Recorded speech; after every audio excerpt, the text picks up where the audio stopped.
ब्रजभूषण जी उर्फ पंडित जी की व्यस्तता हर बीतते दिन के साथ बढ़ती जा रही थी। जब गीता ज्ञान ब्लॉग लिखना शुरू किया था, तब उन्होंने सपने में भी नहीं सोचा था कि एक दिन इसकी बदौलत उन्हें इतने लोगों का प्यार और सम्मान मिलेगा। लोग अपने जीवन की परेशानियां उनसे बांटने लगे, उनसे उम्मीद करते कि पंडित जी का ज्ञान यानी कि गीता ज्ञान उनकी परेशानियों में रास्ता दिखा सकता है। पंडित जी को सबसे ज्यादा खुशी इस बात की थी कि लोग गीता की तरफ लौट रहे थे और उनके पाठकों में हर उम्र के लोग थे। इस बात की भी उन्हें बहुत खुशी थी। इधर जब पंडित जी अपने ब्लॉग के जरिए लोगों को अपना सीखा हुआ समझा हुआ ज्ञान बांट रहे थे, तब उनके अपने घर में उनकी पत्नी सरला जी एक बड़े मानसिक संघर्ष से गुजर रही थी, जिस पर अगर पंडित जी ने ध्यान दे दिया होता तो वे सरला जी की मदद कर सकते थे। लेकिन कई बार हम बाहर की दुनिया में इतना खो जाते हैं कि अपने घर के लोगों की परेशानियों पर हमारी नजर ही नहीं पड़ती। सरला जी एक बहुत सीधी साधी महिला थी। उनका सारा जीवन परिवार की देखभाल करते बीता था। पति और बच्चों, रिश्ते नातों का ख्याल रखने में उन्होंने कभी ना अपने बारे में सोचा, ना अपना ख्याल रखा। अब जब सब अपनी अपनी जिंदगी में व्यस्त थे, बच्चे अपनी नौकरियों में इतने व्यस्त थे कि पूरे दिन में एक बार भी अपनी मां से बात करने का समय नहीं निकाल पाते थे। पति अपनी अलग दुनिया में व्यस्त थे, जहां उनके दोस्त थे, इंटरनेट ब्लॉग था, लोग थे और उनकी समस्याएं थी। नहीं थी तो बस सरला जी से इत्मीनान से बात करने की फुर्सत। इंसान का मन भी बड़ी अजीब चीज होती है। कभी तो बड़ी बड़ी बातों से परेशान नहीं होता और कभी जरा सी बात पर टूटकर बिखर जाता है। सरला जी के मन को भी एक ऐसी ही बात ने जकड़ कर रखा है।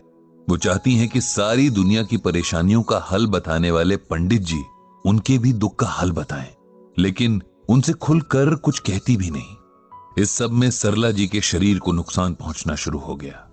जब मन में हर वक्त तनाव रहने लगे, तब इसका खामियाजा शरीर ही भुगतता है। उनकी भूख मर गई, ब्लड प्रेशर बढ़ने लगा, नींद उड़ गई।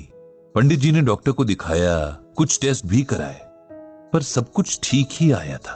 अब डॉक्टर ने पंडित जी से कहा, लगता है कोई मानसिक तनाव है जो शरीर में ये लक्षण दिख रहे हैं। आप या तो खुद बात कीजिए या किसी मानसिक रोग विशेषज्ञ को इन्हें दिखाइए। पंडित जी बहुत हैरान थे। जीवन में प्रभु कृपा से सब ठीक ही चल रहा था। ऐसी कोई बात तो उनकी जानकारी में नहीं थी जो सरला जी को इस हद तक परेशान करती कि वे बीमार रहने लगे। उन्होंने मन में सोचा कि घर जाकर पहले खुद ही सरला जी से बात करेंगे। क्या सच में कोई तनाव है जो इस हद तक बढ़ गया है और उन्हें खबर तक न लगी? घर जाकर उन्होंने सबसे पहला काम किया कि सरला जी का हाथ पकड़कर उन्हें बिठाया और बड़े स्नेह से पूछा, क्या तुम्हें कोई दुख है सरला? किसी की कोई बात जो तुम्हारे दिल को लगी है?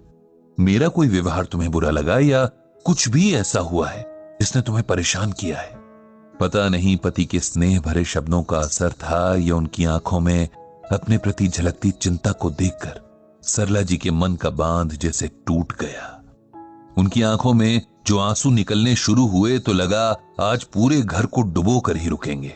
पंडित जी ने सरला जी को रोका नहीं, रोने दिया, लेकिन मन ही मन उन्हें खुद पर बहुत गुस्सा भी आया कि सारी जिंदगी उनके साथ हर सुख दुख में खड़ी रहने वाली, उनकी हंसी हंसने वाली, उनके आंसू रोने वाली पत्नी जाने किस कष्ट में है और उन्हें पता तक नहीं।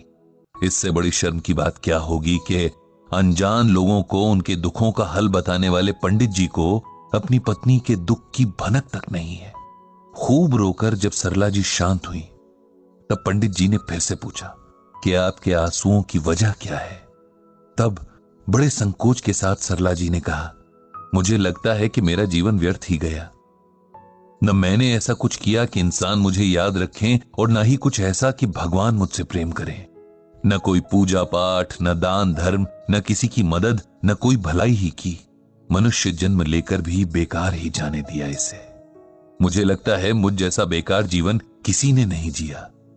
मेरी प्यारी सरला, मुझे दुख है कि तुम ऐसा सोचती हो। तुम्हें लगता है कि तुमने जीवन व्यर्थ जिया।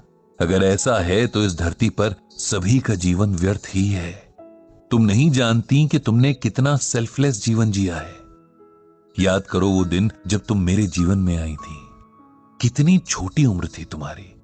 लेकिन तुमने कितने आत्मविश्वास के साथ एक नए जीवन को अपना लिया था। अपने स्वभाव और सेवा भाव से तुमने कितनी जल्दी मेरे परिवार के हर सदस्य का दिल जीत लिया था। तुमने हमेशा दूसरों के सुख की फिक्र की, दूसरों की खुशी में खुश हुई और कभी अपने प्रेम के बदले कुछ नहीं चाहा। ये तुम्हारी बदौलत है सरला कि आज मैं और मेरे बच्चे एक अच्छी जिंदगी जी रहे हैं। ये सब तुम्हारी मौन साधना का फल है। लोगों को गीता का ज्ञान मैं देता हूं, लेकिन सही मायने में गीता ज्ञान को तुमने जिया है। मुश्किल से मुश्किल वक्त में भी तुम्हारा धैर्य नहीं डिगा। सुख में तुम इतराई नहीं, और यही तो गीता सिखाती है। मैं तुम्हें गीता का एक श्लोक सुनाता हूं। यस्मान्नो द्विजिते लोको लोकान्नो द्विजिते च यः हर्षामर्ष भयो द्विगैर मुक्तो यह सच में प्रिय। ये श्लोक गीता के 12वें अध्याय में है और इसमें भगवान श्री कृष्ण अर्जुन से कह रहे हैं कि हे अर्जुन, जिससे किसी को कष्ट नहीं पहुंचता तथा जो अन्य किसी के द्वारा विचलित नहीं होता, जो सुख दुख में, भय तथा चिंता में समभाव रहता है, वो मुझे अत्यंत प्रिय है। हम सबको लगता है कि इस दुनिया में आकर उसी का जीवन सफल हुआ जिसने खूब सारा धन कमाया या खूब मान सम्मान कमाया, जिसके पास बहुत सुख सुविधाएं हैं या जिसे लाखों करोड़ों लोग जानते हैं।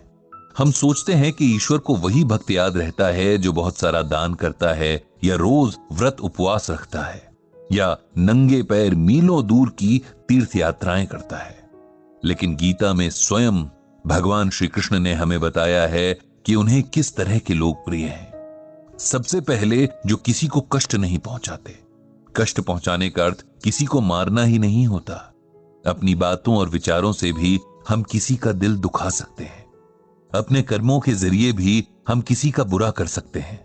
इसीलिए जो किसी भी तरह मन, वचन या कर्म से किसी को कष्ट नहीं पहुंचाता, ऐसा व्यक्ति मुझे यानी भगवान को प्रिय है। जो अन्य किसी के द्वारा डिस्टर्ब नहीं होता। मतलब अगर किसी ने जाने अनजाने आपका दिल दुखाने वाला काम कर दिया या कोई बात कह दी, लेकिन आपने इसका बुरा नहीं माना, उस व्यक्ति के प्रति कोई बुरा भाव मन में नहीं लाए, तो आप मुझे यानी भगवान को प्रिय लगोगे। सुख दुख, भय और चिंता में जो एक जैसी मेंटल स्टेट में रहे, न सुख में उछले न दुख में डूबने लगे, ऐसा व्यक्ति भी मुझे बहुत प्रिय होता है। तो सरला, अब बताओ, क्या इसमें कहीं ये बात है जो तुम्हें लगे कि तुम ईश्वर की प्रिय नहीं हो? तुमने तो हमेशा गीता में भगवान की कही इन कंडीशंस का पालन किया है, इसलिए तुम्हारा जीवन कैसे व्यर्थ हुआ? तुम्हारा जीवन तो हम सबसे ज्यादा सफल है, क्योंकि ये तुम्हारे नाम की ही तरह सरल है। इसमें किसी किस्म का छल कपट नहीं है। इसीलिए अपने मन से सारे डर और सारी हीन भावना निकाल दो। पंडित जी की बातों ने सरला जी के मन से संशय के सारे बादल हटा दिए। वो अब संतुष्ट थीं। उनके प्रश्नों के जवाब उन्हें मिल चुके थे, लेकिन पंडित जी खुश नहीं थे। उन्हें गिल्ट ने घेर लिया था।